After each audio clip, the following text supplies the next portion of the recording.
You gotta watch this one. Hollywood and the Democratic elite were cheering when they urged Biden to step aside, hoping for a fresh candidate who could energize voters, but as expected, things did not go as planned, and now here are these people facing serious backlash. Among them is none other than George Clooney, who did the heavy lifting to get Biden to drop out of the race. Today we're covering how the Hollywood actor managed to do that along with the backlash he received and what he will do going forward. As always, make sure to subscribe and hit the notification bell for more videos just like this. The person who should be applauded is the president who did the most selfless thing that anybody's done since George Washington. And that's true.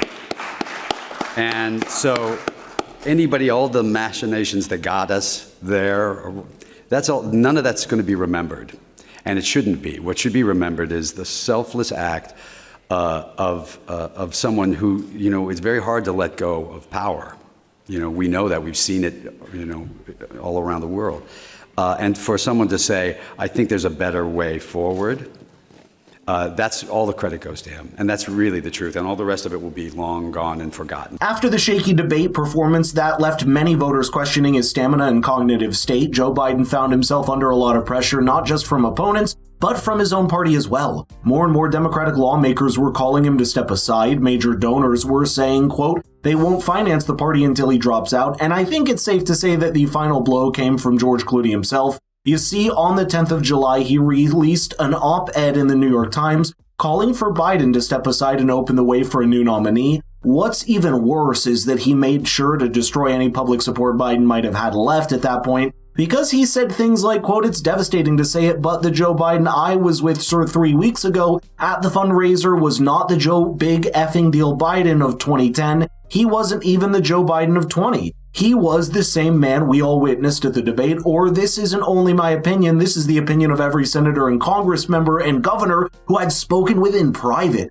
Every single one, irrespective of what he or she is saying publicly, end quote. You might be wondering why this would have a big effect. Well, Clooney started his article by saying how he helped host a major fundraiser just a few weeks before the release of this article, so he made sure Biden got the message that his re-election campaign's finances were about to dry up if he didn't step aside. Fast forward a month ago and he made an appearance on Jimmy Kimmel while he was promoting his new movie, and the topic was brought up again by Jimmy. It was a risky move because had he not decided to step aside, it would probably have damaged him to having one of his great supporters. And what are you getting at, Jim? I'm getting at, you took a big swing, and thank God you hit that ball out because it could have gone very badly. It could have gone very, very it badly. Go badly.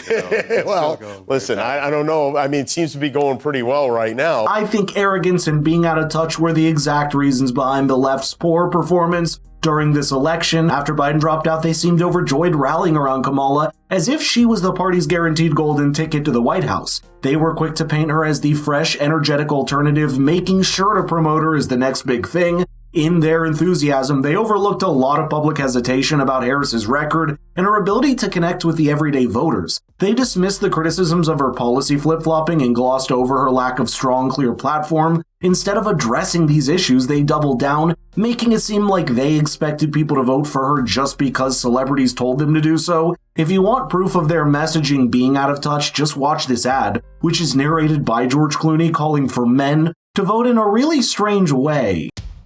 Come on, boys. Let's make America great again. It's your turn, buddy. Before you cast your vote in this election, think about how it'll impact the people you care about the most. Daddy! Remember, you can vote any way you want, and no one will ever know. Do your patriotic duty? You bet I did, brother. What happens in the booth stays in the booth.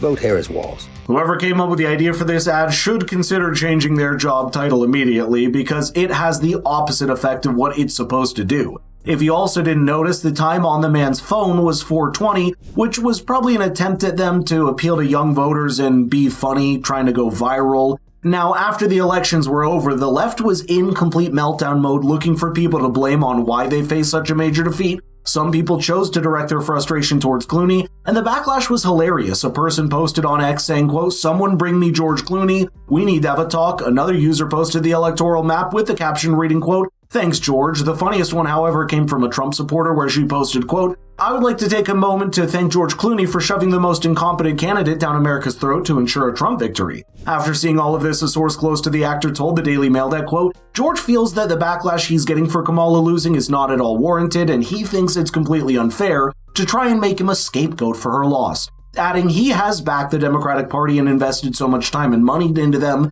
but he is going to take a step back for now. He feels very disheartened. Yep, that's right. Trump won so hard that someone like George Clooney is deciding to step away from politics. After all of this, I think you'll absolutely love the next clip because he and Jimmy Kimmel weren't holding back on Trump just a month ago. Yeah. Trump is a big fan of yours. I don't know if you've seen this, but he posted in July. So now fake movie actor George Clooney, Yeah. he doesn't know that movies are fake, does he? I don't think so. Who never Hannibal came Lecter close is to making a great movie, is getting into the act. He's turned on Crooked Joe like the rats they both are. What does Clooney know about anything, says the host of Celebrity Apprentice. Clooney should get out of politics and go back to television. Movies never really work for him. All right, I will if he does. You know?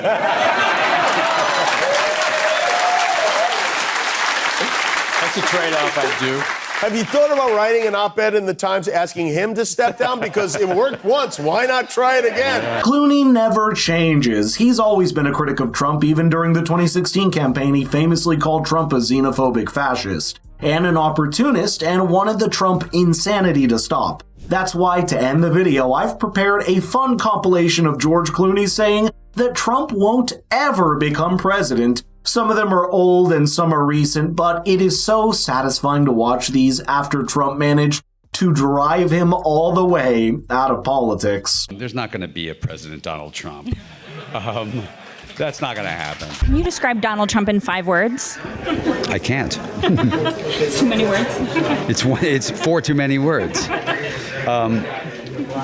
I think just ultimately in over his head, in a devastating way, unqualified. There's a lot of healing that has to happen, and it's going to take time. Poll numbers come up and go down. I would expect them to go back up again. Donald Trump's numbers went up and down. There's he's still there, prowling around in the rhododendrons. Yeah. He's going to be a factor for a while. It's so funny because he was just this knucklehead. I knew him before he was, a president. He was just a guy who was chasing girls. Every time he went out, he'd come over and be like, "What's the name of that girl?" That's all he was. And the idea that there's this whole group of people that, that they think he's the champion of, which he certainly can't stand in real life. But, he's gonna play this out for a while, and we'll see where we go with it as a country. My hope is we have a little better sense than to do that again. My hope. Thanks for watching. Please don't forget to like and subscribe, share the video with your friends, and have a great day.